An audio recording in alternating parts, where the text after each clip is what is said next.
So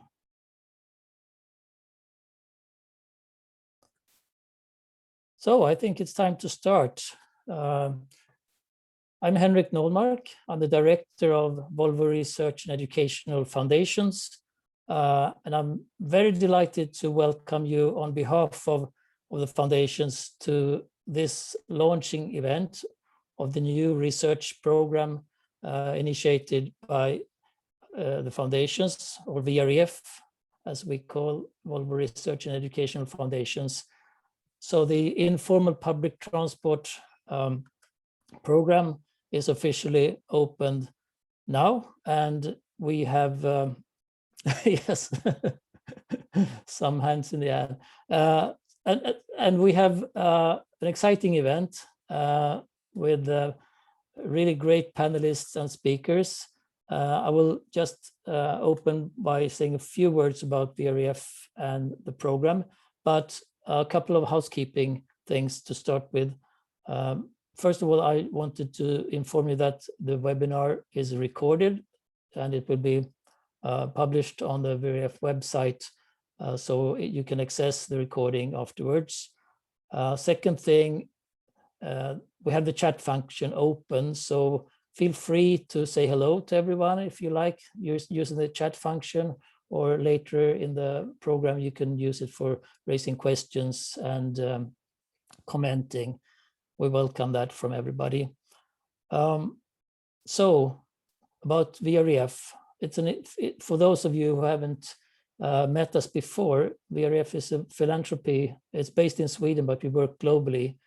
There is, of course, a relation to Volvo, although we have an independent legal entity. So it's at, well, we used to say it's at arm's length distance from the commercial side of Volvo, so we can't do anything which is beneficial for Volvo or any other private company. That's important to say, as we are often mixed up with the Volvo commercial side. So the mission is to inspire, initiate, and support research and educational activities in the field of transport and mobility of people and goods in cities. And that has been our mission for the last 20 years when we started the Future Urban Transport Program. Since last year, or actually 2 years ago, we started a transition phase of moving into the third program period.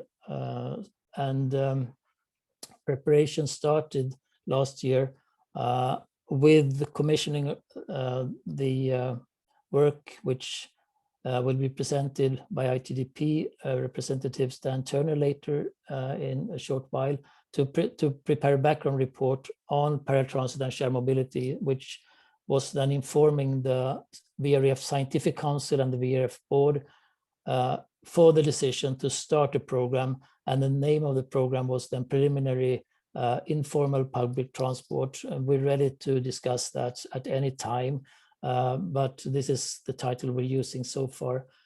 We're having an initial phase this year with the target to define the scope of the program and modalities for implementation. The target is then also to present a roadmap for a long-term program to the VREF board for its meeting in June 2022. We'll tell you a bit more of what's happening between now and then in a short while.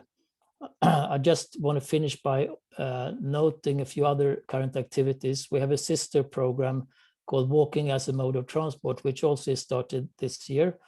We had a kind of informal launching event at Walk 21 conference a week ago, or maybe was it 2 weeks ago, perhaps. We also have a potential program called Politics, Leadership and Power in the Transformation of Urban Transport, which we hope to launch maybe a bit late, but we have already started preparations and discussions about that. There will also be something on goods deliveries in cities, following up the current centers of excellence in urban freight. And we have the MAC program, Mobility and Access in African Cities, which is up and running since 2 years with now 14 research projects and a third call for proposals open until 15th of September.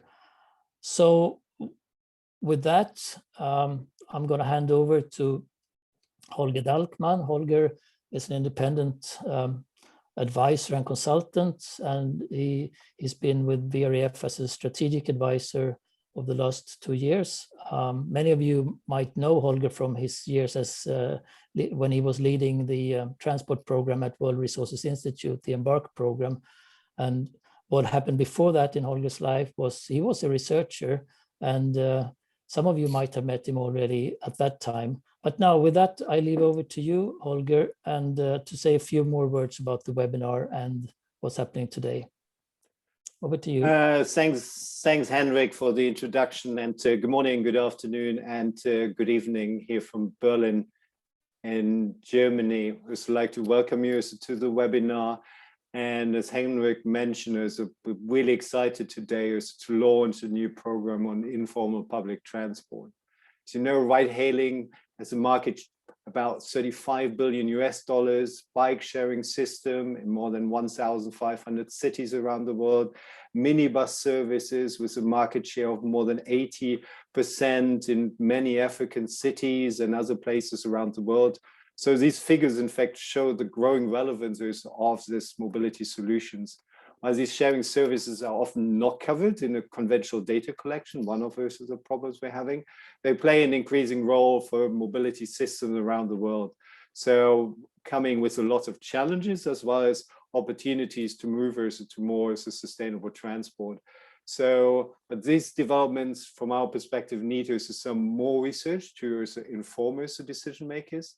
And while we see certainly a growing number of research activities, projects, and initiatives, I'm very pleased that we see lots and hear lots about that today. There is still a lack of really coordinated research in this probably, from my perspective, most dynamic field of mobility. So to inform the decision by the VREF board, we ask ITDP, and we have Stan Turner here today to carry out a study to look into the existing research and gaps. And I'm very pleased that we share the findings today. And the report and many informal conversation actually convinced us that there is certainly a strong interest and also demand to support research in the field. So this marks really the launch of the new program. So if you could share the program for today. As mentioned, we're very glad to have Stan here from ITDP to present the background report. We have then Roger Behrens, who will share some very initial findings on our bibliometric studies he's doing on behalf of VREF, but also share some thoughts on the evolution of shared services. Really looking forward to that. And finally, we have such a great panel. So thanks also to Jackie Klopp, who's facilitating. Thanks also to Susan Clements Cavoli will hopefully join us also in a minute. We have also Benjamin de la Peña and has joined us the panel by our two speakers. So thanks again, and you will get us like a proper, more detailed introduction also later. So this discussion really should inform the foundation, but also you about some of the latest research in the field, but also discuss the most urgent research gaps and needs to really inform us of the program. And Henrik, at the end of the program, will share a little bit more of what comes next in the next half year. Without further ado, I'd like to introduce you to Stan Turner. Stan is the transit manager for ITDP's research and impact team. He coordinates there the global work on public transport, including bus electrification, informal transit, and BRT. Prior to joining ITDP, he worked as a consultant with the World Bank. He worked also for the ENO Center for Transportation, as well as did work also for the Pure Market Results Initiative. Stan holds a master's in urban and regional planning from Georgetown University. And I found most intriguing, in fact, also he has a bachelor's in criminal justice from Michigan State University. So Stan, at some stage, you have to share a little bit more about how you make use of that in your current research. So thanks again, Stan. I must say it was a great pleasure working with you. So honors of this background report, and with also the great team, which I see also many of the ITDP colleagues also joining. Enjoyed the collaboration, and handing over to you. Good to see you. And we should mention also Stan also, and thanks also for really also staying up so late. He's based in Singapore, so thanks also for really also doing that. Thanks. Well, thank you, Holger, and that was a wonderful introduction. And one day I will explain my path to transportation via criminal justice in Michigan State. But for now, I'll focus on the presentation, and let me share my screen. Should be here. And start. And I believe can you see my screen? Perfect. So again, I really appreciate the opportunity to sit here and actually present on this launch for VREF's Informal Public Transport program. I'm going to talk to you about the paper ITDP developed with our global office and regional partners in Cairo and DC to support VREF's investigation and kind of describe the state of knowledge and ongoing activities within paratransit and shared mobility services. I believe there are links to the paper in the chat feature below, but I believe it'll also be something that you can access via the VREF website. So as Holger and Heinrich have both alluded to, the informal public transportation space is something that I think is one that is growing. But I want to kind of provide you guys with just a little bit of background on how we approach this paper. We actually opted to use the term paratransit rather than informal transport or semi-formal transport as a term applying to transport services that operate along quasi-fixed routes. So they typically operate with little government oversight or regulation. And in many parts of the world, primarily in lower income and middle income countries, paratransit provides the mobility backbone for users with transport where no other services typically exist. And it delivers crucial access to jobs, goods, and services. The lack of oversight for paratransit, however, often results in poorly maintained vehicles, unsafe driver behavior, fierce competition among operators for routes and passengers. So over the last 3 decades, there's been numerous attempts to improve, integrate, or even formalize these transport services by governments into the larger transportation network with varied results. And so while that has occurred, another service has catalyzed transportation systems around the world, and that is shared mobility or shared transport. And it's proliferated over the last decade and a half to provide convenient and convenient need-based short-term access to shared vehicles or services. These operators have mushroomed largely with the results of new technologies and private funding, and it encompasses a variety of modes like ride-hailing, bike sharing, microtransit, among others. Since emerging, they too have also drawn attention of government in terms of policy actions and reactions.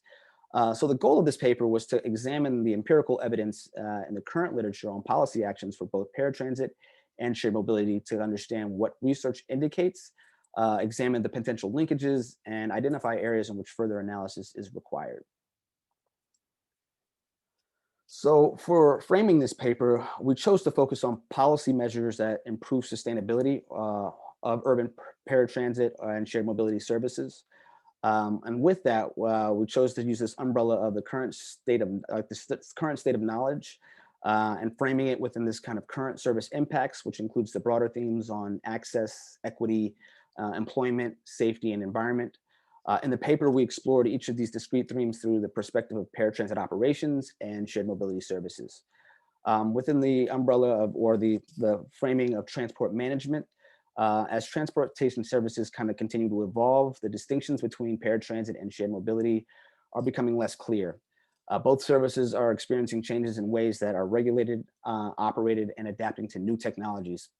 And this section examines the intersection of both services under the themes of governance, categorized by regions, business models, mobility relationships and management, and data management. The third tenet is the paratransit improvements, and this section investigates how regulations and governance approaches impact fleet deployment, infrastructure investment, oversight, paratransit planning, and other transportation management operations under these subtopics of paratransit integration and subsidies and payments tied to paratransit operations.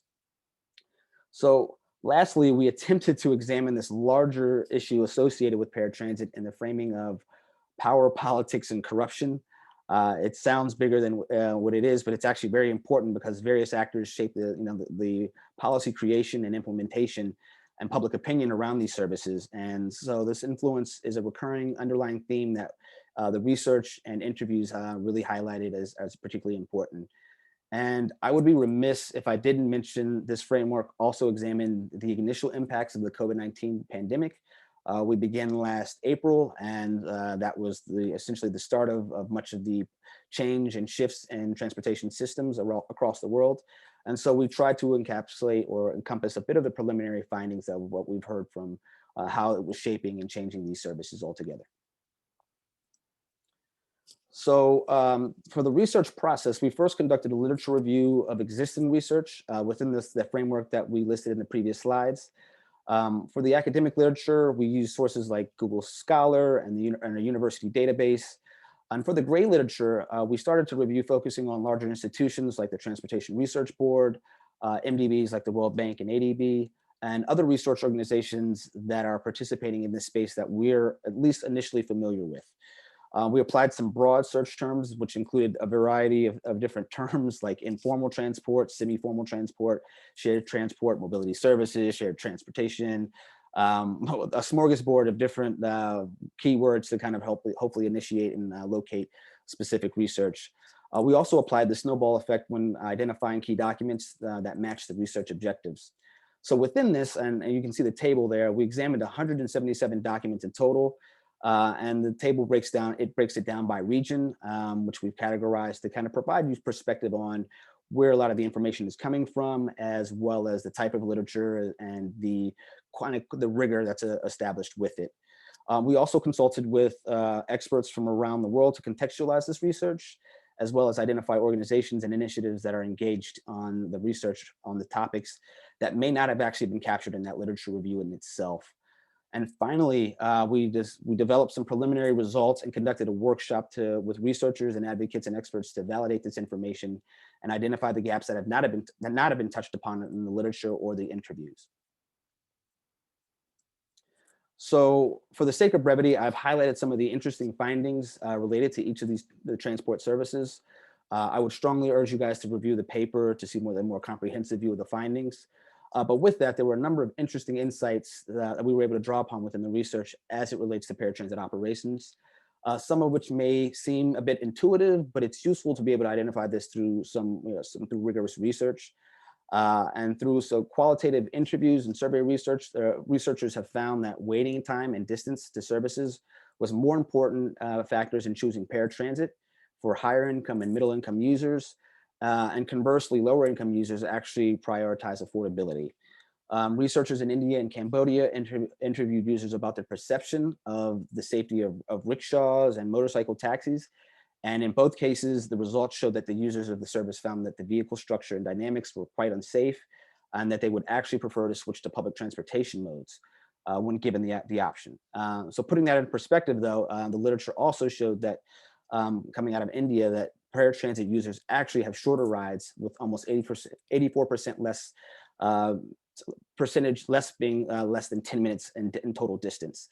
The literature on issues of equality and equity and gender within the paratransit research also shows this disproportionate burden placed on women, and it suggests that prioritizing gender in project implementation has actually failed to achieve the intended goals. The literature actually indicates that it's even more challenging for women and children to access transport options, while also highlighting that men not only have more access to different mode types of paratransit services, but are actually allocated more physical space within using them. Government investments into intermodal facilities and systems like parking near BRT, common ticketing systems, improves paratransit and overall network performance. Incremental and stepped approaches to paratransit actually can upgrade conditions at less cost and time and risk and effort. And broadly, we found that accessing paratransit highlights many of the challenges that arise from an unregulated system, with issues around price fluctuations, unpredictability, and limitations to accessing opportunities. Within the context of shared mobility, those findings actually highlighted things like congestion charging doesn't significantly affect ride-hailing ridership, which is based on a study conducted in the US. On-demand public transportation services in higher income countries require a higher level of government subsidies and are currently not sustainable for public agencies to deliver in the current form. This was based off of a pilot conducted in Finland. And I think something pretty important that arose from the context of these current service impacts, especially around employment and labor, was that almost 74% of ride-hailing drivers in the US earn less than the minimum wage.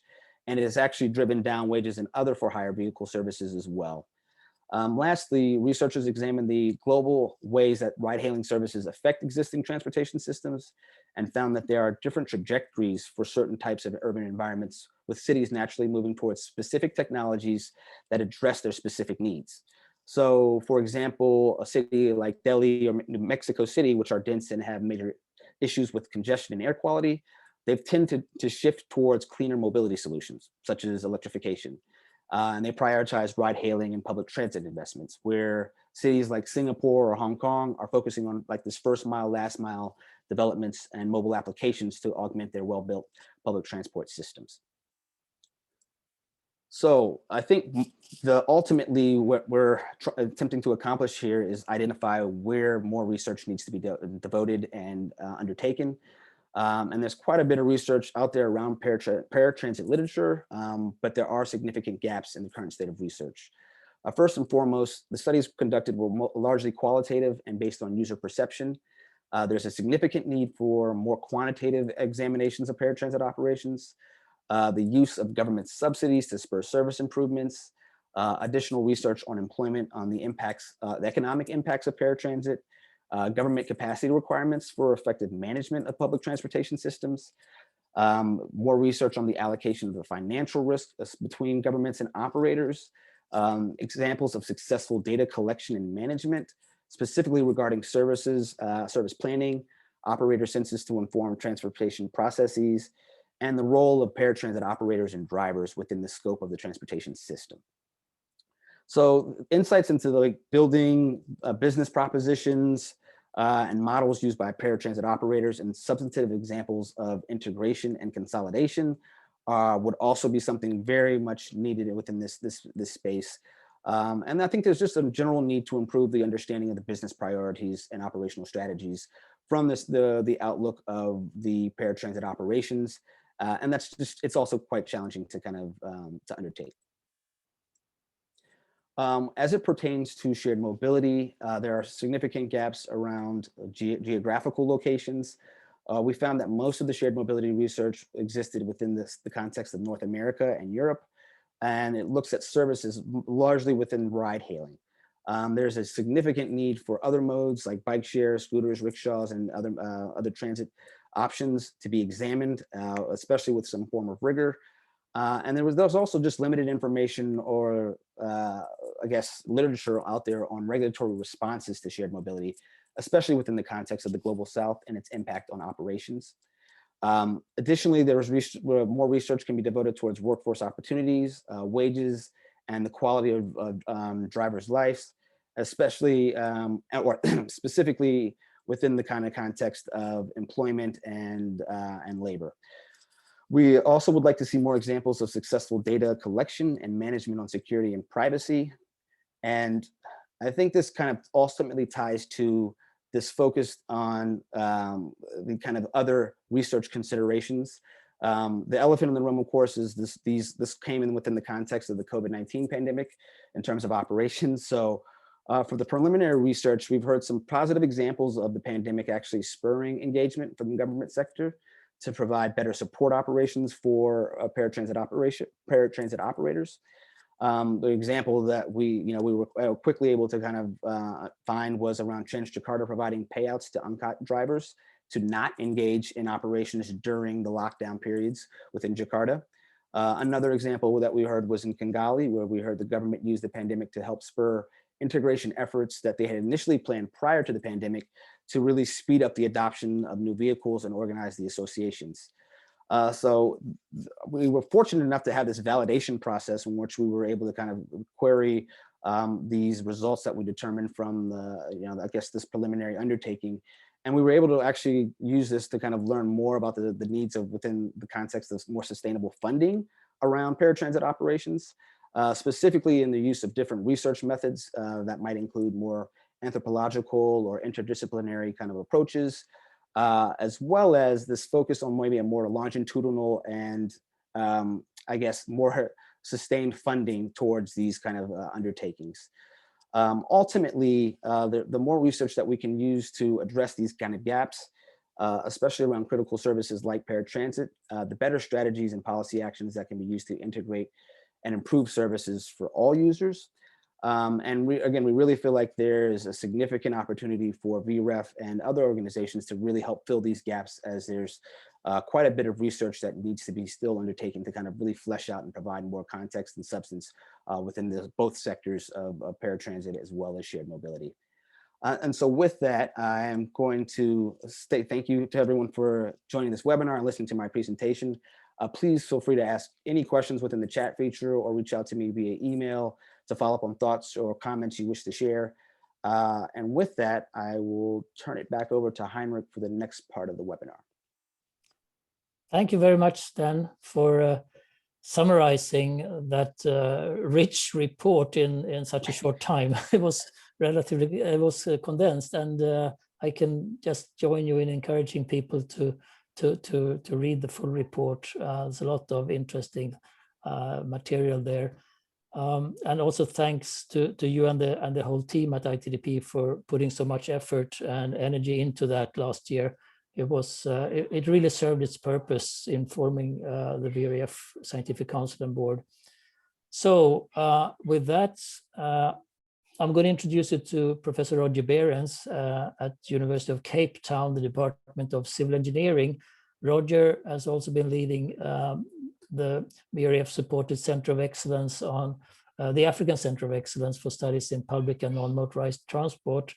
And he's currently doing a study, a bibliometric study for VREF and for this program. And this is work in progress, but Roger, I think you're happy to share where you stand in the work. So what you've done so far and where you stand. So over to you, Roger. Thank you, Henrik, and hello to everybody from Cape Town.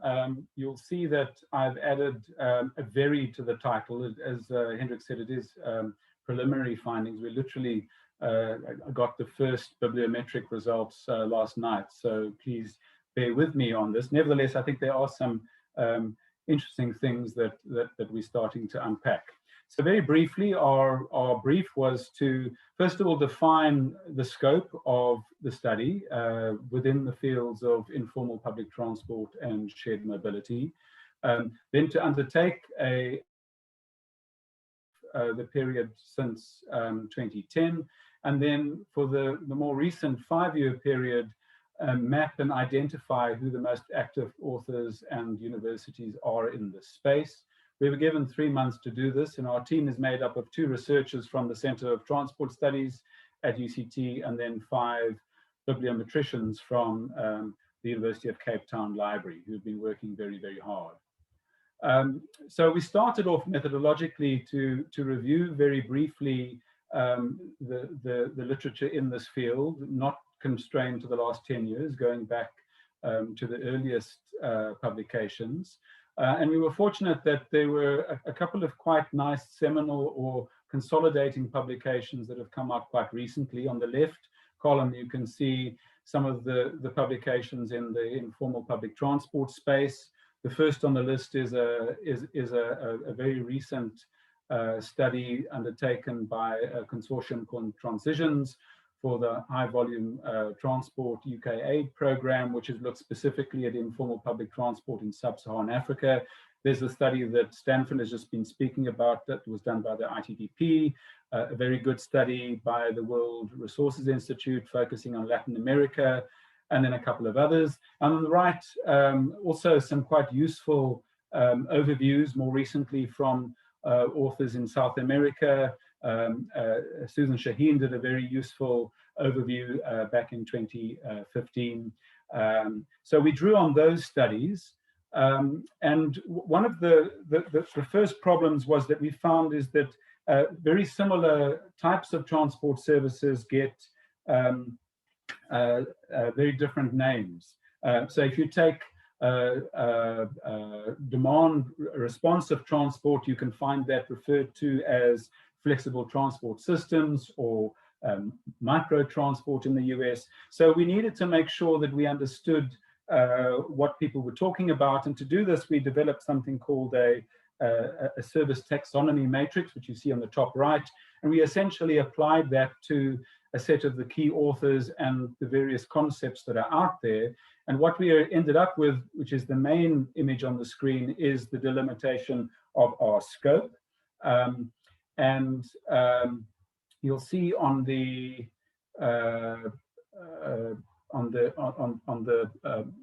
vertical axis here some of the key criteria that we used. We were particularly interested in whether the services were unscheduled or scheduled, and we defined our scope as unscheduled services. We were particularly interested in public transport or for hire transport, so we excluded private transport. We included both formal and informal type businesses, as well as businesses and services that are fully regulated and unregulated. And out of that, we produced 53 search terms, broken up into 3 main categories: flexible transport, informal transport, shared mobility, and for hire transport. And underneath that, a set of subcategories, and then a set of service types. So if we look at the ride sharing category, the service types include carpooling, van pooling, slugging, and bike pooling. And then in terms of how we went about this, as you would expect, the sort of search engines that we used included things like Scopus and Web of Science. We still plan to do a scholarly grey literature search where we'll dip into Google Scholar and ResearchGate. The data is extracted through EndNote. We've used software called Rayan to clean the data, to remove duplicates and to screen for relevance. And then for the bibliometric analysis, we're using Cyval, VosViewer, and BiblioShiny, as well as supplemented by Excel. And one of the first things that emerged from this literature review was the sense that what we were observing was probably the kind of thing that Charles Darwin was observing when he started his work on Origin of the Species. And you can see his original diagram on the left. It seemed to us that what we are observing here is a kind of evolution and bursting of different transportation types. So we kind of used this metaphor later on, where in the case of Darwin's idea, the trigger for change was mutation. In our case, the trigger for change is innovation. And so one of the first things we did is we looked at the various types of transport services that are out there, and we try to get a sense of when they first emerged. And you can see in the chart at the bottom, in purple are the innovations, cumulative innovations in the global north, and the orange is cumulative innovations in the global south. And they're kind of moments where we see a kind of a burst of new services emerging. Sort of the development of the motor car obviously opened up all sorts of opportunities. In the 1950s and 60s, as countries in the global south experienced large rates of urbanization, so this necessitated innovation in service delivery. The oil shocks in the 1970s, and then more recently, of course, the advent of information and communication technologies. And so returning to that idea of the sort of evolution metaphor, you can start to see how these different transport services have evolved, if you like,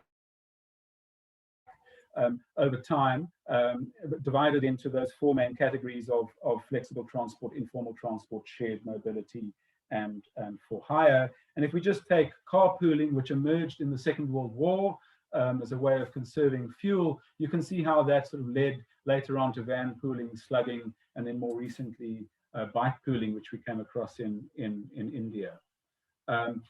Similarly, then that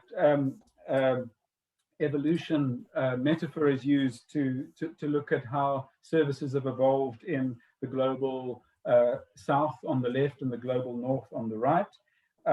And what these arrows indicate are moments in time where innovations diffused from one region to the other. And importantly, the diffusion of innovation, I think, has happened in both directions, as we can see in this slide. So we can see, the ideas of cycle rickshaws influencing velo taxis in Berlin, the informal buses, so-called robots in Kingston, taking the form of dollar vans in New York, for instance, and the idea of shared taxis influencing the idea of ride splitting in ride sourcing technologies. And then in the other direction, carpooling in the States, for instance, we see bike pooling, where bikes are shared in the same way in India. Ride sourcing, ride hailing ideas taken up in motorcycle taxis, the safe border of Uganda, and the micro transit and demand responsive transit ideas being picked up in services like Jetty in Mexico City. So these are ideas that have gone in both directions, and really I think this coming research program does lend itself to a global focus. I think there's a space for scholars in the global north and the global south to work together. Moving then on very briefly to the preliminary results. So we've produced about just over 3,250 publications in the data set so far, and that will grow slightly. And one of the first observations is this is a growing field. You can see the period 2010 to 2020, there has been an uptick in the amount of publications that we find. And on the right, a heat mapping of where these publications are coming from. You can see this is again a global field with America and China particularly strong players. And the kind of analysis that we're going to do will look something like this. So these are different authors, and we can see how authors have contributed to this field. The size of these circles indicates the number of publications, and the strength of the color is the number of citations. So again, we can see that in the more recent past, the number of publications amongst the most prominent authors has increased, as well as indeed their citations. We'll also do this kind of analysis showing networks between co-authors. And you'll see, for instance, here, Susan Shaheen is a particularly prominent author in this field. And you can start to see how her network of collaborations spans into other networks around the world. So we'll be exploring these kinds of bibliometric analyses as well. Further bibliometric analyses, early findings on the left, the growth of publications in this field over the last 10 years by country. And you can see America, the US dominant, but an incredible increase in publications from China as well. And on the right, then, we can see the most productive universities. And again, very interestingly, in the more recent past, the growing dominance of publications from China coming through. And then my last slide, so I think I'm going to stick on time, Holger, is we'll also explore this kind of an analysis, which is known as co-occurrence in the bibliometric field. So the size of the circles here is the amount of times particular phrases or search terms were used in abstracts. It's a bit like a word cloud, if you like. And the lines between these circles is the co-occurrence of terms within the same abstract. So that's what you're seeing. And what I've done then, using those four main search categories, I've highlighted the various types of passenger transport services that we've focused on in our search. So we can see in red the for hire sort of meter taxi, taxi cab type literature quite dominant. We can see in purple the shared mobility literature, all sorts of types of services being focused on there. Less of a focus on demand responsive transport, and even less, I suspect, on informal transport. Paratransit here might well also include sort of ADA type services in the US. So it is, to reiterate what Stanford was just saying, I think informal transport is probably, relatively speaking, an under-researched area. And the type of work that Benji is doing and giving this prominence globally, I think is much needed. And that's all I have. Holger. Or to me, thank you, Roger, so much for sharing the preliminary results, and we're really looking forward to getting more from you. Just a question, when do you think the report will be finalized and available for the other participants at this webinar? Well, our terms of reference are that we should complete by the end of July, and so that's certainly the date that we're working to. Yeah, good. So end of July, early August, we will get back to you with the report, with the full report from Roger and his team. So thank you very much for that. We're running a little bit late, but I think we're fine still. So now both Roger and Stan will be back for the panel discussion. So I can just still encourage you to use the chat function for posing questions and discussing. Now it's time to introduce the moderator for the panel, Jackie Klopp. Jackie is co-director of the Center for Sustainable Urban Development at the Earth Institute at Columbia University, New York City, United States. She has a very long CV. I'm just going to highlight a few things.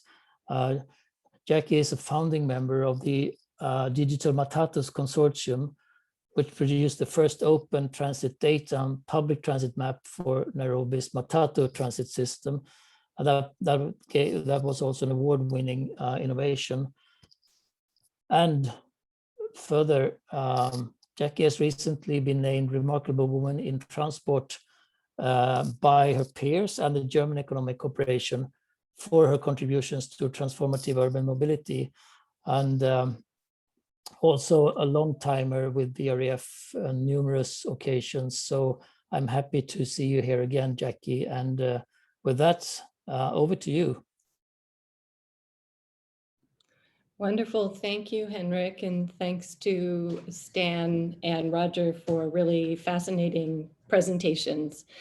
So now we're going to have a really nice free-flowing discussion with a number of really exciting experts in the area of paratransit, informal transit, informal public transit. We can see we already have some issues there around what we're calling this phenomena of this dominant form of transport in a large part of the world, and shared mobility. So what I'm going to do is I'm going to invite each panelist to comment on what they just heard, and as well as just introduce themselves very briefly, although they're very well known. And then I'm going to ask a few questions to get the conversation going. And we're going to bring in everyone who's here today through any questions. I've already noted some from the chat. So please feel free to join in and put your questions in the chat. We'll try to get to them. So I'm going to start with, Clemence. Clemence, do you want to introduce yourself? Lovely to see you. Would you want to introduce yourself and perhaps make a comment on what you just saw? And I'm going to just give you an idea of what my first question is to all of you. And that is, if you are a young scholar today, just starting out, looking at what you just heard, and wanted to do some cutting edge research that has impact, a scholar or an activist, what would you explore and why? So we're going to start with that question. So Clémence. Jackie, so good to see you. Thanks everybody. I have to start by confessing that I wasn't able to join the first part of the seminar, unfortunately, so I won't be able to make references to the first half of the seminar, sadly, but I will draw on the research that I undertake, and I will tell you a little bit about that in a moment. So I'm based at UCL University College London in the UK, and I coordinate a project called TSUM, Transition to Sustainable Urban Mobility. This is an international project, UK funded project based in sub-Saharan African cities. So this research project, impact-led research project, aims to identify the conditions under which pathways to sustainable urban and inclusive transport and land use development can be accelerated in growing cities in sub-Saharan Africa. And we work with two cities, Freetown in Sierra Leone and Maputo in Mozambique. So I will make a lot of references to these two case study cities, because for the past 3 years, these are the two cities I've been working very closely with, but I also have experiences with other cities in Africa, in the Middle East, and in the global North. So thinking about the topic of the seminar today and your question, Jackie, I think there are obviously so many research gaps, so many issues. One that I find very exciting, and that I think is related to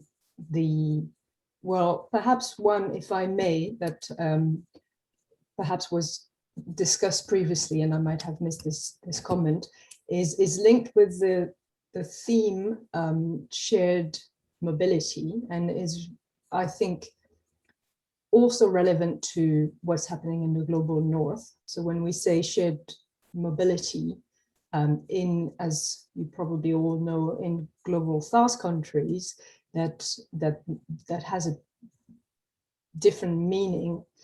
And here I think about shared taxis in Amman, for example, where people have been, it's actually a practice that's been going on for, I think, decades. People are sharing taxi in a very informal way, hopping on and hopping off with other passengers they don't know.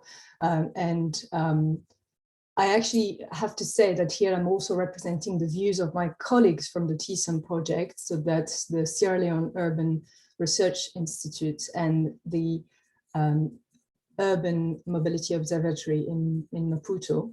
And as my colleague Joaquin was saying, in Maputo, there is a practice, a cultural practice that has been going on for a long time. So in local communities, the people who are fortunate enough to own a private vehicle, when they make a trip, they ask other people from the community whether they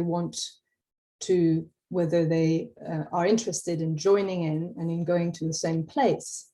So they ask them, do you want to join? And if they're going to the city center, they're asking them, do you want to come in, and it will cost you that much money. And so here, the example of the Amman shared taxi, or the example of the Maputo informal car trip, well, really, if we take these two examples, well, that's what's happening in the global North. That's Uber pool in a more modern way, on the one hand, nowadays. And in what's happening in Maputo, well, that's, for those of you who live in Europe, that's BlaBlaCar. BlaBlaCar is this multi-million euro digital and web platform that essentially matches drivers with passengers who want a ride and who are roughly going towards the same, direction. And so here, what I find really interesting is that in a lot of global South countries, this shared mobility practices they've been rooted in local culture for a long time, actually, and I think there is a two-way knowledge exchange here that hasn't been fully investigated, and obviously from the technological innovation point of view, that there's a lot that can be learned, and there is because of the fact that the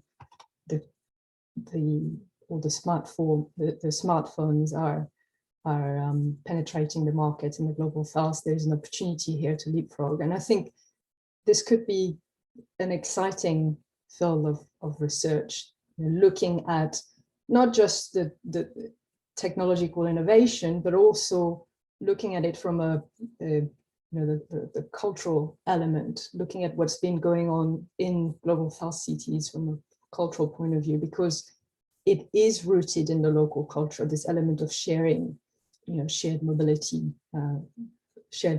cultures. And I'll just give you one more example from Maputo. There are initiatives that are going on that we haven't heard of.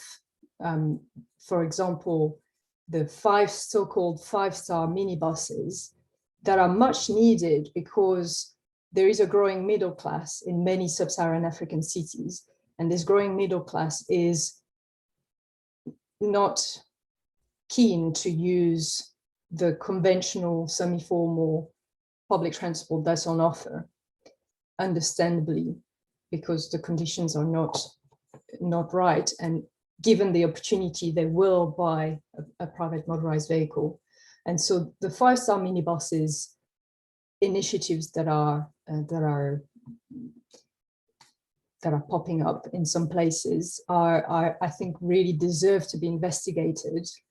And there are some initiatives that you probably haven't heard of. For example, in Maputo, there's a startup called Kwaela, and they are offering some interesting offers. For example, people going from one neighborhood, they're trying to match those people together who are going to the city center.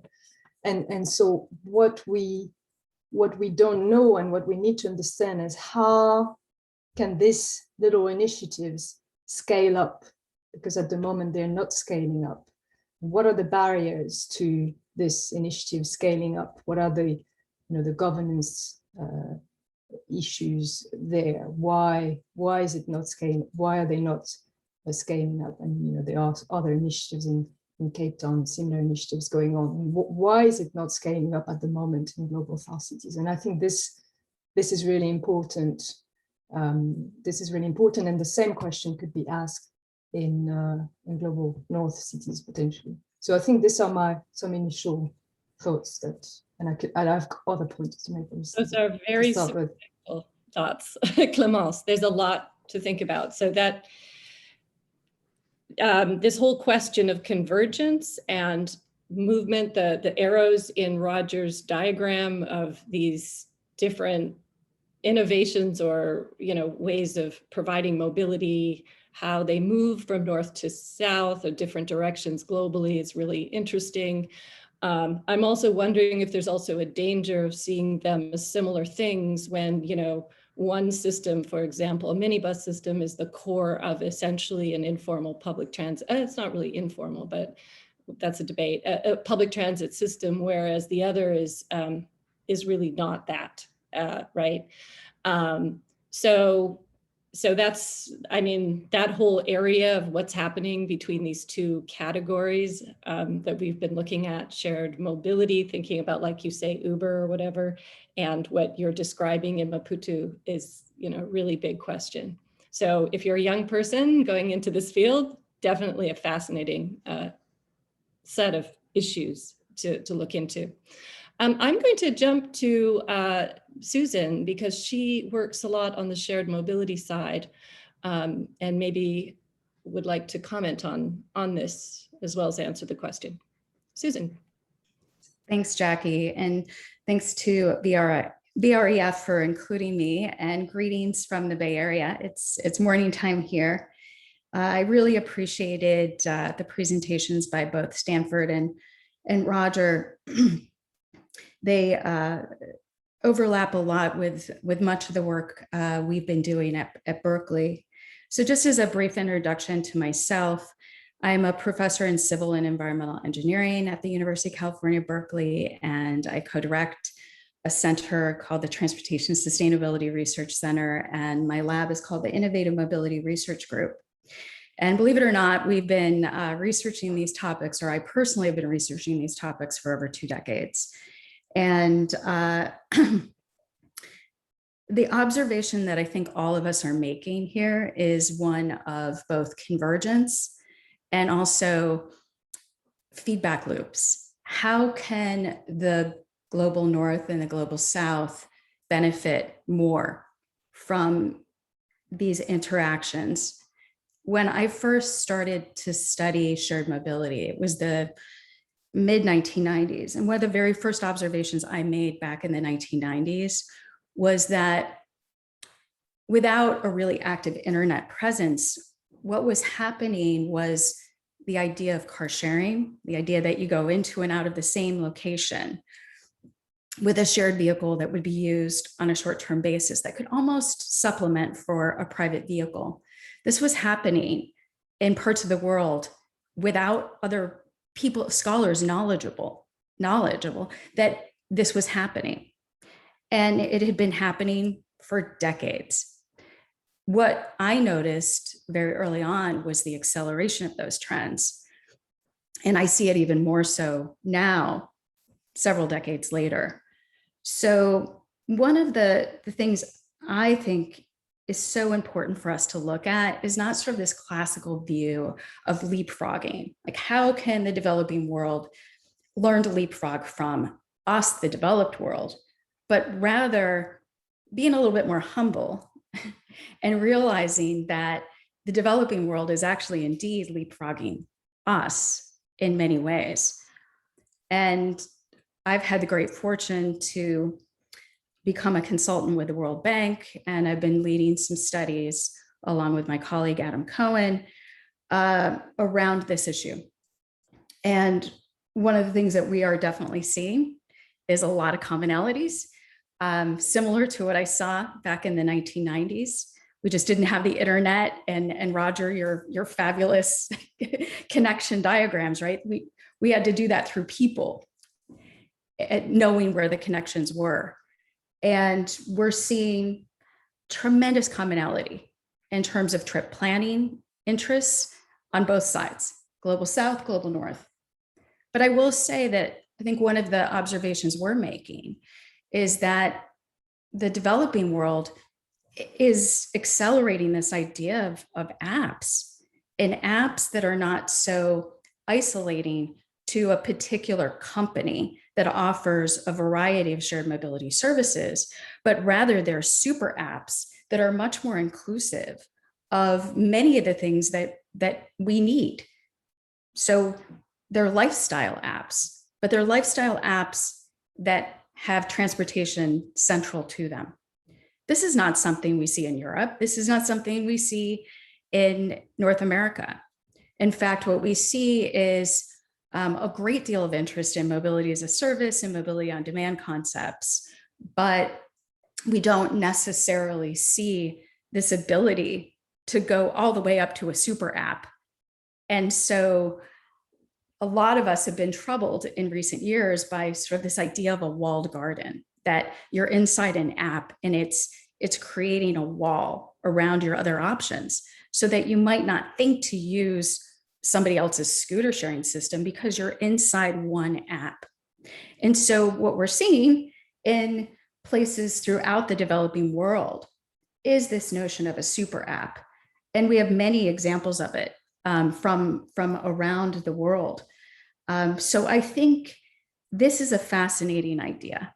And Clements, I really love how you brought it up, right? Is how can we learn from each other?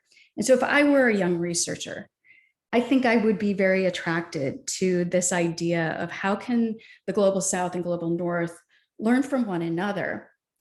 And as a subset to that, I think there's a number of very, very important questions where we can learn from one another to make the world a better place. And Stanford, you mentioned this very early on in your comments related to policy and institutional roles, right? This is a really big thing.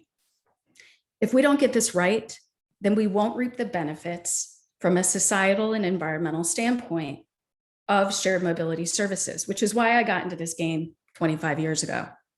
So if we don't get that right, we're not going to reap the social and environmental benefits. The other thing that I think is very important is to look at the role of non-motorized modes. Look at the role of safety and security as it relates to them, and the relationship of those non-motorized modes to the goal of carbon neutrality, which is not an issue that's restricted just to the global north or one that we should pose on the global south. But how can we take these shared micromobility types of devices and systems that have long been active in the developing world and mobilize them for the greater good, for climate change? So I could talk about potential research topics all day long. I'm a professor, love to do more of that, but those are some reactions. Just a final reaction to Roger's work. Roger, fascinating. I've spent many decades now looking at terms, definitions. I think we've got a lot of work to do in terms of inventorying it all and trying to understand where the definitions are the same thing, but there's different terms used. We've come across this a lot in our work with SAE International in terms of developing a taxonomy of definitions. I think we've got a lot of work to do on that inventory. And Roger, I think a lot of your work that shows the evolution over time, but also the connections is fascinating and will be extremely helpful for us in terms of, I think, defining this space and helping researchers, policymakers, practitioners understand that when somebody says carpooling in the UK, that they might be referring to car sharing it as we use it in other parts of Europe and in North America. So thank you for the opportunity to join you again. Thanks so much, Susan. Again, lots to think about, including who would control a super app and you know, the debates around things like mobility as a service, which is also trying to grapple with this bigger question of integrating, including the non-motorized transport. And I wonder also if, when we look at technology, we get focused on the apps and even the vehicle types and the objects, but not so much on the broader sort of set of relationships and government responsibility for provision of high quality public transit and non-motorized facilities. And so this whole question of regulation and government responsibility seems to sometimes evaporate when we get too focused on some of the technology.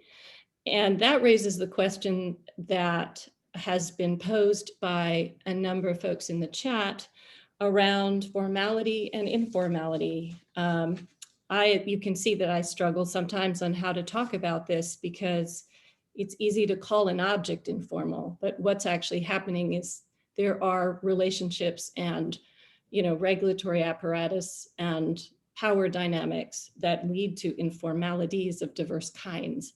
And so my next question goes to Benji, and then after that, Roger and Stan, about this question around integration, which Jeff Turner raised with other modes, government responsibility, which I'm raising, and this question of what's informal, what's formal, how do we start to explore that dynamic that is often seen as a dichotomy when in fact it's sort of a complex set of relationships.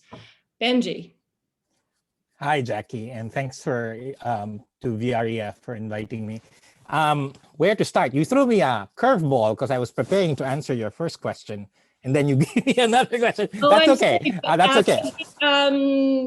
Whatever you like. That's okay with me. That's okay. Whatever you like. I could talk about this for days. So what you have to do is shut me up at some point. Okay. But just to introduce myself briefly, right? So I wear several hats, and I'm so excited for this particular launch. I'm the CEO of the Shared Use Mobility Center, which is based in North America, and we study shared use. And our origin story has something to do with Sue Shaheen, actually, about a decade or so ago. I also am the chair of the Global Partnership for Informal Transportation, which is also a new organization. And its origin story also has something to do with Jackie Klopp and Digital Matatus, which was 7 or 8 years ago. So this is very, very interesting to me. And there are many, many themes if we are going to just talk about what could people research on. The 2 reports were amazing. Roger, particularly, librarians are just the most amazing people, and the way they look at how do you structure knowledge and think of that always blows my mind. And this, I think one of the things we struggle with is both the definition, and Jackie, you and I have talked about this. What do we call it? Paratransit, informal transit. I love the term you came up with, which was popular transportation, because it's popular, it serves the people, and it's also popular because it's everywhere. So I'm very, very glad for the attention. It's a global phenomenon. That's why we formed the Global Partnership for Informal Transportation, which is often treated as a local problem, right? And so in many cities in the global south, it's like we will modernize when we get the BRT or the light rail. And all of these, your auto rickshaws, your tuk-tuks, they'll disappear. We'll get rid of the angkots. We'll get rid of the colectivos because we'll have modern transportation systems, modern by the imagination of the elite, and modern by the imagination of transportation planners who are all steeped in northern Western style imagining of transportation, which I must say is very modernist, right? We're looking at efficiency. They all have to look the same. They all have to serve particular routes, right? And the struggle with that is the emergent city, which is how cities actually grow, is very, very haphazard, but very rational in their connections. And this is continuing to grow. So one of the pieces I write a newsletter called Makeshift Mobility, makeshiftmobilitysubstack.com, where I write about these things, is they're emerging, like the Saloni, which is a 3-wheeler in Abidjan, came around in the last 2 years to serve the periphery. And the reason why we get one of the reasons we get informal transportation is cities grow faster than we can plan for it, right, in terms of transportation. So just a few reactions to what they're saying. Like I said, I can go on. I learned that jitney, the word, actually comes from the US because jitney started serving the US in the 1914s, 1910s, when exactly as Clamance was saying, people had cars and they needed to get somewhere, and they started selling off seats on the cars for a jeton or a nickel, right? And that's where jitney comes from. Then the US, California, and the rest of the US banned the jitneys because they were competing with what? Formal transportation in the trams that eventually went away. That was a century ago. And what's interesting too is just the name jitney, right? Which what you were paying for. It's exactly the same as what you call matatu because you're paying 3 cents, right? Or the peseta, which is you're paying a peso, right? So the cultural connections and the language connections of this are something rich to struggle with. The other, I think, is the tension on when we talk about informal transportation, it's often problematized, right? Even in World Bank reports, even in ADB reports, even in IADB reports, here are the problems about it, as if those problems didn't exist in formal transportation, right? So I've seen one where you say, there's a lot of sexual harassment, and then you go, are you kidding? Have you been to any of the big formal trains that, say, in Mexico City or in Japan? There's sexual harassment going on. So there's a problematizing frame for it, a problematizing frame with the operator, especially in the distributed side, right? And then you get shared mobility, which comes with a tech solutionism thing, right? Because they've got billions of dollars of valuations in SPACs and they're going to go, we're going to solve all of this.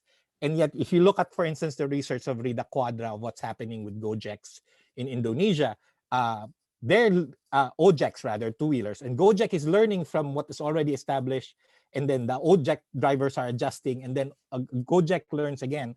And yet you've got these two narratives of shared mobility being, oh, we will solve things for you, and informal transportation being a problem that needs to be solved. Right? I think the truth is somewhere in between, that we can use technology to make these things more efficient, but we have to challenge the modernist assumptions of how we run transportation. We have to challenge the neoliberal and capitalist view that, oh, transportation has to pay for itself, right? And so that's, you get this hyper competition. We have to look at the capacity of government to actually think about it and think of different ways to organize it. At the start of the internet, there were two models for it, right? Where you're going to have the central Paris star, everything reported to one node, right? Or were you going to have a net, right? A distributed net. And the problems is that we always think of transportation as a central controlled node, when informal transportation is a distributed emergent phenomena. And so we need to put that. So we need to look at the money flow. We need to look at the colonial experience that from which these emerged, right? And the neglect and exclusionary forces that make us think that traffic is what you're trying to solve. And so you put public transportation to solve traffic, when only 10% or 12% of your population owns private cars and 80% of your population uses informal transportation. So that, and then culture, the richness of culture on these things. If you've been to Kenya, the amazingly decorated matatus, the old fileteados of Argentina in the buses, the jeepneys, right? All of that needs to be studied. And then we need to figure out the business model. So I'm going to stop there because, like I said, I could go on and on. Thank you, Benji. That was fantastic. So you've given a lot for a young scholar to explore, but I really like this dichotomy where you're saying, you know, the shared mobility, you know, that's often used for wealthier people, you know, like Uber or whatever, Lyft, and these other emerging, you know, kinds of those, you know, companies in the global South, many, you know, a part of a global corporation, expanding its influence like Uber. And what we call informal transport, and somehow by calling it informal, it's a problem, but it actually is not a responsibility or a symbol of government failure to provide adequate public transport. So dollar vans in New York are really linked to immigrant communities that are underserved. And I think that is something that really needs to be addressed more. But I'm going to jump with that segue to Roger, to talk a little bit about, you know, this informal and formal issue, and maybe just answer the question if you like. Roger.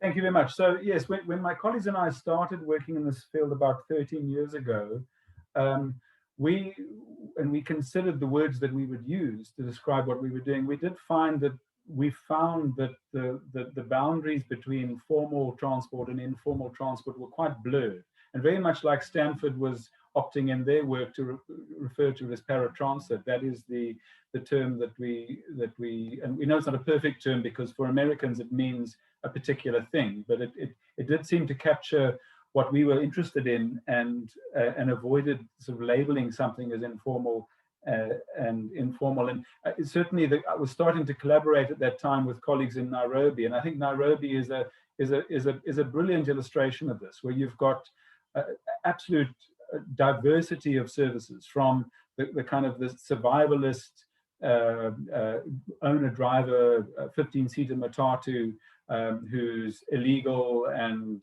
completely unscheduled and so on, all the way through to Kenya Bus Services, which is also operating an unscheduled service but has livery and franchising and all of that kind of thing. And where the formality ends, I simply don't know. But so it's come in part to your first question, Jackie, is you know, where I think there is a difference is around the difficulty to intervene. if you're dealing with a public transport system in Boston, Düsseldorf, Manchester, Brisbane, you've got a contract of some sort, a performance contract, a gross cost contract, a net contract, where the authority can begin to manipulate the nature of the service. If it's a metered taxi service, there's often, quite a tight regulatory framework and perhaps even, fare regulation and so on. Whereas in many parts of the global south, intervening in this sector is very difficult. It's a bit like what's it called, a whack-a-mole problem. And that was certainly one of the hard lessons that we learned in South Africa, was initially our government wanted to replace omnibus taxis, or informal operators, if you like, with BRT. And they would let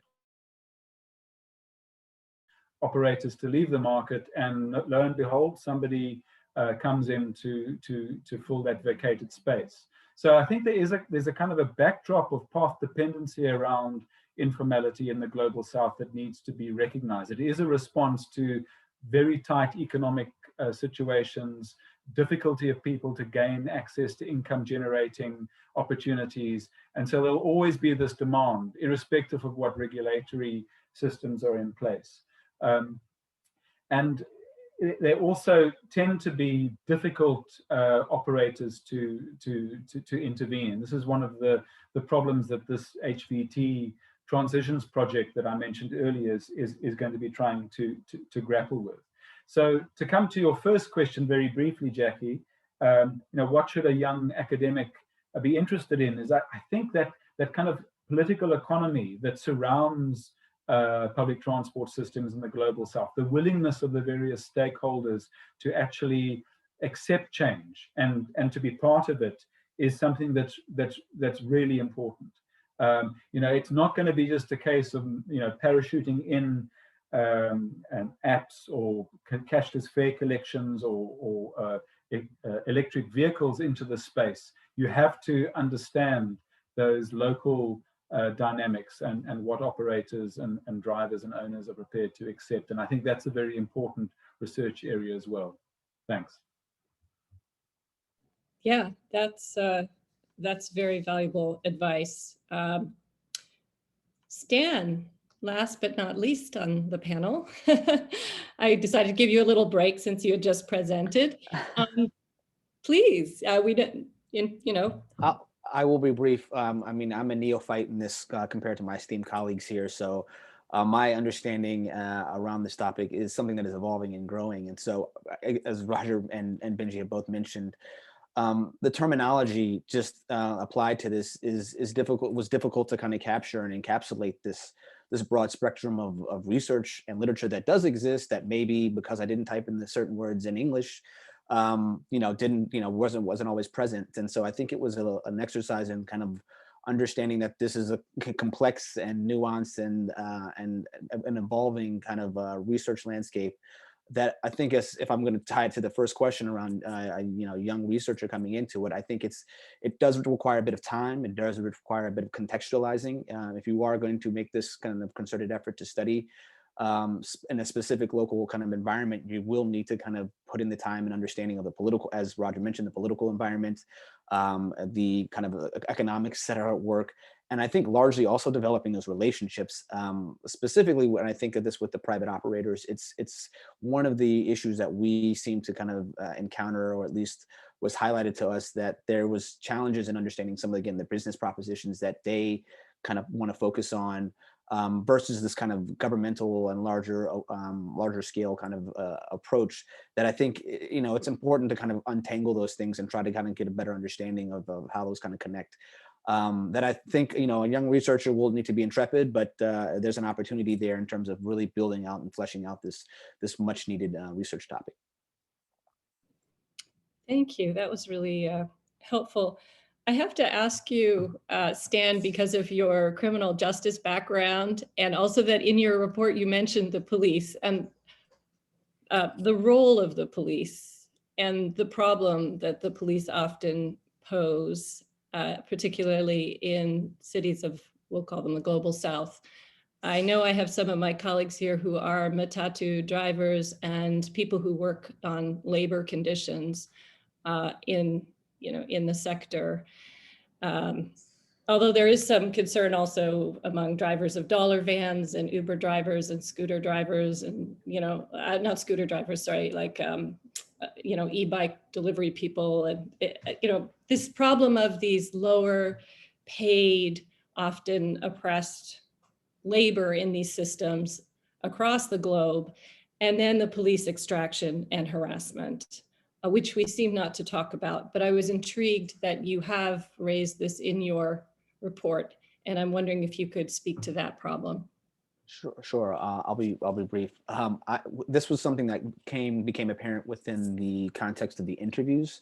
As I mentioned, we really wanted to kind of make sure we weren't just reading what the literature is saying, but also kind of getting a feel for what's happening on the ground. And we realized that there seems to be, obviously, there's a connection right there with the police and security and safety of the drivers, of the relationship between drivers and the this targeting by police in terms of extraction, as you just mentioned. That it's, again, something that really doesn't necessarily became immediately apparent within the context of all research, but it almost seems to be something that's always there, especially within the kind of context of the global South. That it's something. Again, it's a complicated issue that I think will require more kind of study and really more decisive kind of action to kind of really pursue. But it's also has come to risk, and I think that's something that I think. If you are pursuing this line, it will be something that you have to kind of be mindful of, because I think there are a lot of entangled, interest involved in something like this. So again, I don't necessarily think there's a specific kind of study that jumped out to me. I just felt was within the context of many of the conversations we had, there was an underlying piece of it. And so, titling it Power, Politics, and Corruption may have been a bit kind of dramatizing it a bit, but it was also something that it's there and it exists now, that it does need to be something of top of mind in terms of the relationship with paratransit. Yeah, totally agree. And that reinforces Roger's point as well, about the need to look at this political economy really important, critically and carefully, because it's going to have to change somehow. And thinking about business models also, there's an enormous amount of extraction that takes place by public sector actors informally that influence the operation of these popular transit modes. And shared mobility has in the global North also has some issues as well. Susan, I see you shaking your head. Did you want to do a quick segue on that? Oh, I just put in the chat, Jackie, that the dual-sided market, I think, is something we need to look at in both the global South and North. Labor-related issues, quality of life, issues associated with enforcement and crime. I think these are issues in all cases. And that relates directly to the business model, because a dual-sided market is a little bit more loose than a business-to-consumer market, like a Zipcar type of service or a city bike in New York, right? That's a very different market that's controlled differently than these more peer-to-peer based systems that can blur between informal all the way up to a more formalized system like an Uber. So I think this is another big area for us to look at and to look at very carefully. Yeah, great. I agree. Wow, this has been super rich, but I'm being told that we're running out of time. But of course, this is just a launch of what I think are going to be really important research, work that VREF is supporting, including on the politics and corruption and these issues that we're talking about. So I'm going to give everyone 30 seconds. I'll start with you, Susan, since you're here, to maybe just give 1 or 2 sentences of advice to VREF and the VREF community as we launch into this exciting new research agenda and community. Great, thank you, Jackie. Well, I think VREF is off to a great start by taking into account, I think, a lot of the perspectives of both the North and South in this, and you see that showing up in both the work of Stanford and Roger. So not taking a view that, we have all this knowledge to impart from the developed world to the developing world. I think that that notion of flexibility and that we all can learn from each other, and that maybe we can leapfrog so many of these challenges, because there's a lot that we've just listed out, from one another. And so I think having that perspective as VREF develops their research roadmap is, I think, going to really take us to a different level than we have before been, in that it's less of a colonial approach and much more, I think, understanding that will allow us to see the blurring of the lines, not get too uncomfortable with that, and to understand where one part of the world can learn from the other part of the world. Thank you, Susan. I'm going to jump to Clémence for words of advice. 30 seconds. Thank you, Jackie.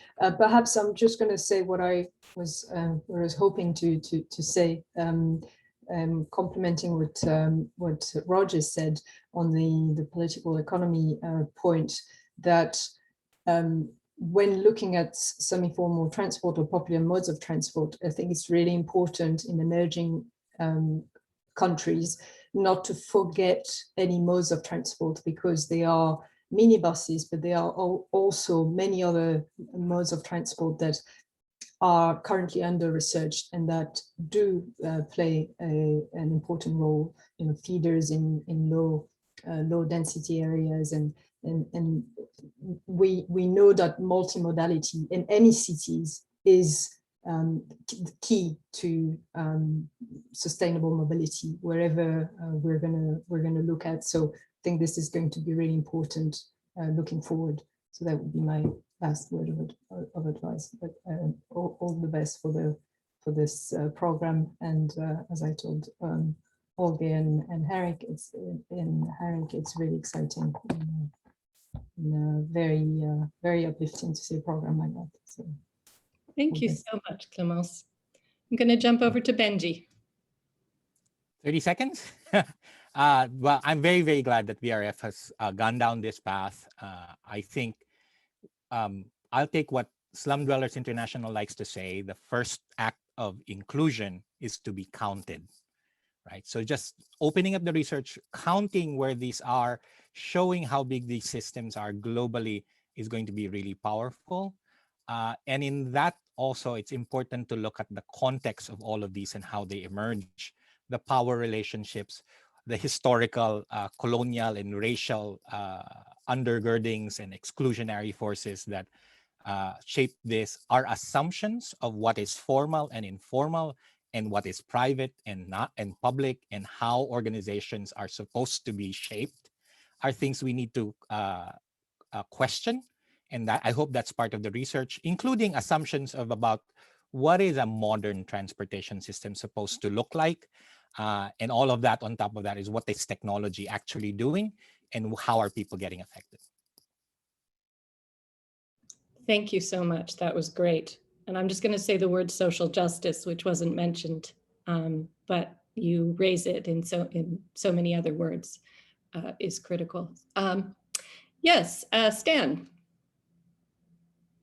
I'll be brief. I think my recommendation to VREF is they're already kind of pursuing this, is serving as a repository for new research. I think right now it is, for at least for this exercise, it was interesting, but it just also kind of highlighted these disparate places in which we have to kind of find and locate great studies that are out there that I think hopefully that VREF can kind of, potentially kind of start to consolidate and centralize it in a location that allows for researchers, people who are involved in this sector to kind of be able to kind of go to one location and find something pertaining to that specific theme or subject within all of this. So they're already doing it, and I'm sure that they will continue to do this, and I'm very excited to see where they go with it.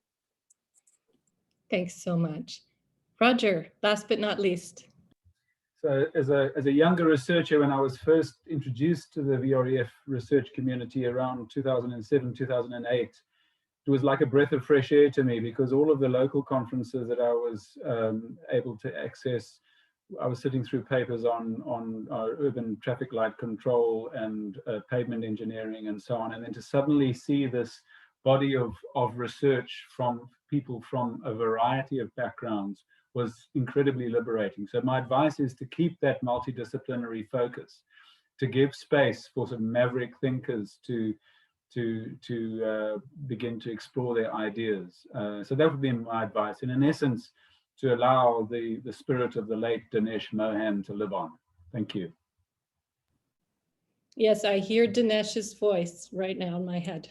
His strong voice, especially around social justice and being concerned around equity for the poor. And in some ways, this is very, very central because we clearly haven't dealt with this problem very well globally.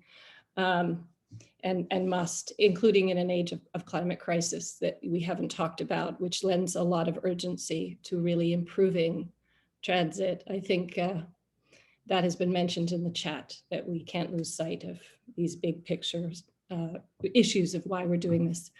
So thank you all. This has just been terrific. And I think we've given lots for VREF to think about and continue to discuss. And so I will say thank you and turn it over now to Henrik. Thank you so much, Jackie, and all the panelists and speakers. It has been an intense 1.5 hours, hasn't it? So much, very inspiring, very stimulating, and very promising for what we are doing in the next years. Thank you very much for that. And also thanks to all the participants for joining us. We were up to 80 or something, 82 perhaps. We still have quite a few of you here. And I wanted to encourage you to stay with us, not perhaps today, but in the next months and in the year to come, because we're having more activities in the starting phase of this program. There will be a few more papers. There will be many meetings, group discussions, probably several smaller group discussions, and maybe 1 or 2 events like this one. So I hope you will stay with us and be ready to receive newsletters or in whatever format. We haven't decided yet in what format we will communicate, but that will be, well, we will clarify that in the next months. So I also wanted to thank Holger and Mats for putting this together and keeping us on track over the last few weeks in preparation.